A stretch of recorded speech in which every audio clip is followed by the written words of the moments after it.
அனைவருக்கும் வணக்கம். இன்றைய காலகட்டத்தில் தைராய்டு புற்றுநோயினால அதிகமாக மக்கள் பாதிக்கப்பட்டு இருக்காங்க.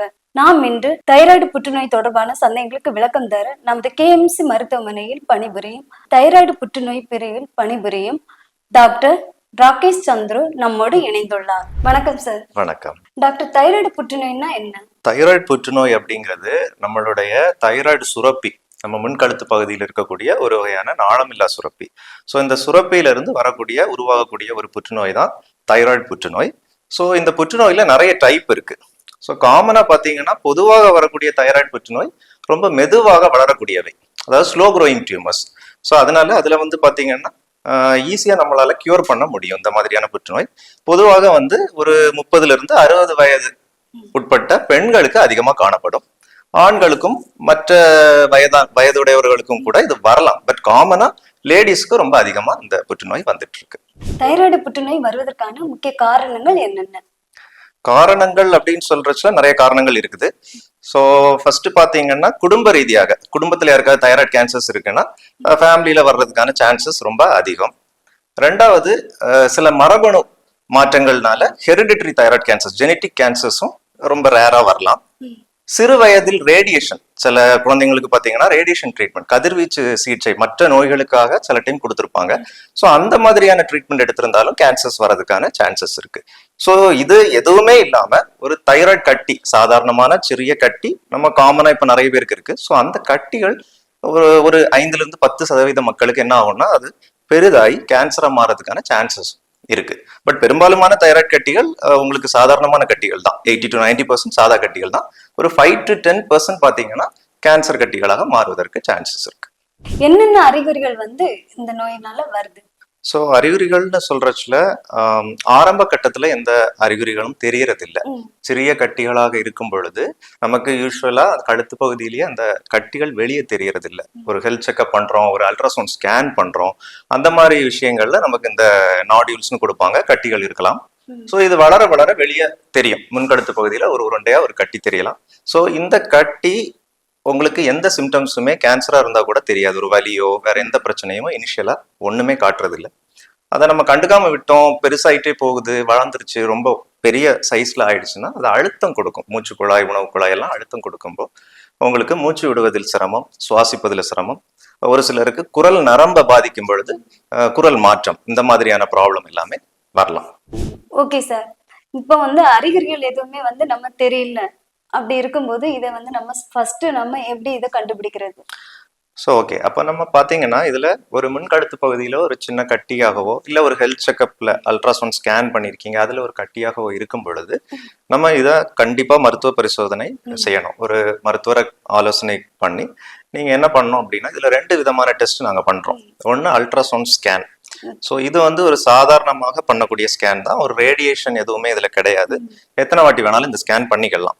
ஸோ இந்த ஸ்கேன் பண்ணும் பொழுது இந்த கட்டியோடைய தன்மை தெரியும்.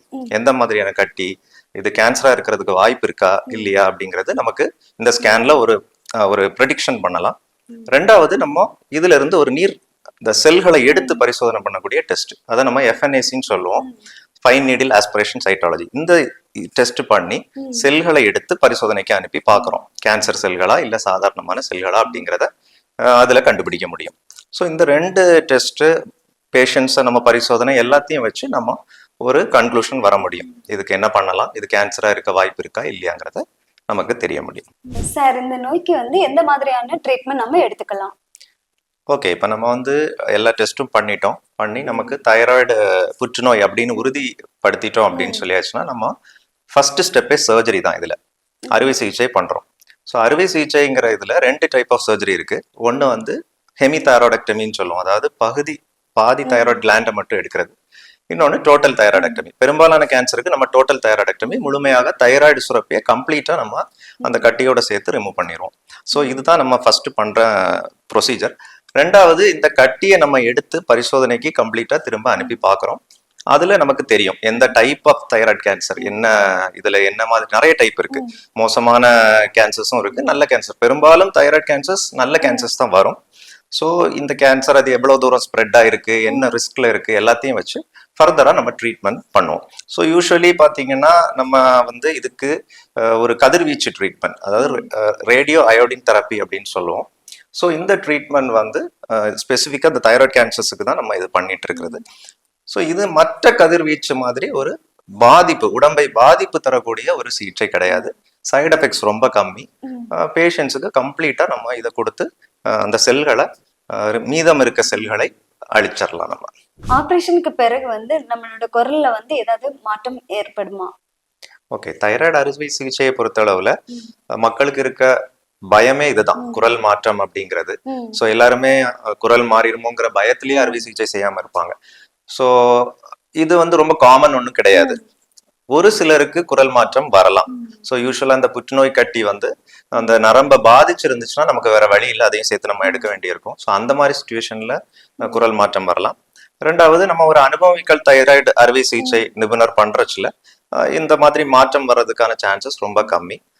சேஃபான ஒரு சர்ஜரி தான் இது. இது ஃபர்ஸ்ட் வந்து இந்த புற்றுநோய்க்கு முதல் கட்ட வைத்தியமே இந்த அறுவை சிகிச்சை தான். அதுக்கப்புறம் தான் நம்ம அடுத்த ஸ்டெப்புக்கே நம்ம போக முடியும்.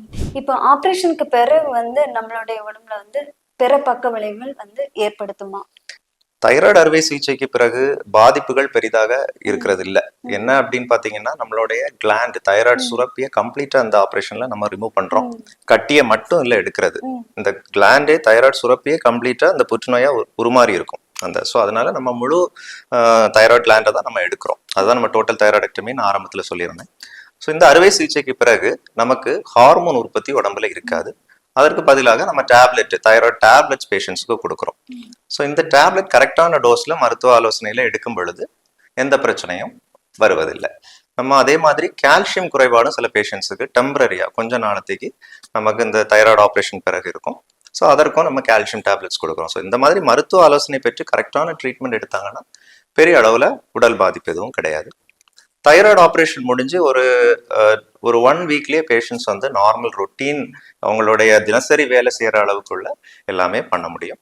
இது ஒரு பாதுகாப்பான அறுவை சிகிச்சை தான். தைராய்டு புற்றுநோய் வந்து குணப்படுத்தக்கூடிய நோயா? ஸோ தைராய்டு புற்றுநோய் அப்படிங்கிறப்ப நம்ம பெரும்பாலான புற்றுநோய் 90% பார்த்தீங்கன்னா நல்ல டைப் ஆஃப் கேன்சர்ஸ் தான் தைராய்டில் வரும். ஸோ அது நம்ம ஆரம்ப கட்டத்தில் கண்டுபிடிக்கிறச்சுல நம்மளால முழுமையாக இதை குணப்படுத்த முடியும்.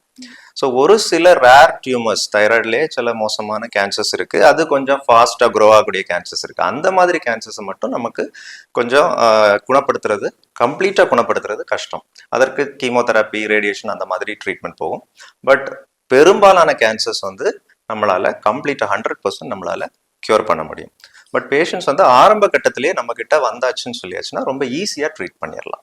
பொதுமக்களுக்கு நீங்க சொல்ல விரும்பும் விழிப்புணர்வு செய்தி என்ன? ஓகே, கேன்சர் அப்படின்னாலே எல்லாருக்கும் ஒரு பயம் இருக்கு. ஸோ தைராய்டு கேன்சரை பொறுத்த அளவுல நமக்கு மற்ற கேன்சரை மாதிரி இல்லாம அது ஒரு குணப்படுத்தக்கூடிய டைப் ஆஃப் கேன்சர். ஆரம்ப கட்டத்திலேயே நம்ம கவனிச்சிட்டோம் அப்படின்னா ரொம்ப ஈஸியா ட்ரீட் பண்ணிடலாம். ஸோ உங்களுக்கு வந்து கழுத்து பகுதியில் ஒரு கட்டி இருக்கு, வெளியே தெரியுது, சின்னதா இருக்கு, இல்லை ஒரு ஸ்கேன்ல நீங்க கட்டி ஏதாவது இருக்குன்னு சொல்றாங்க.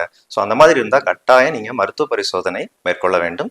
நம்ம அந்த பரிசோதனை பண்ணி நம்ம அதை கம்ப்ளீட்டா நம்ம டாக்டரோட அட்வைஸ் படி ட்ரீட்மெண்ட் எடுக்கும் பொழுது இந்த கேன்சரை கம்ப்ளீட்டா கியூர் பண்ண முடியும்.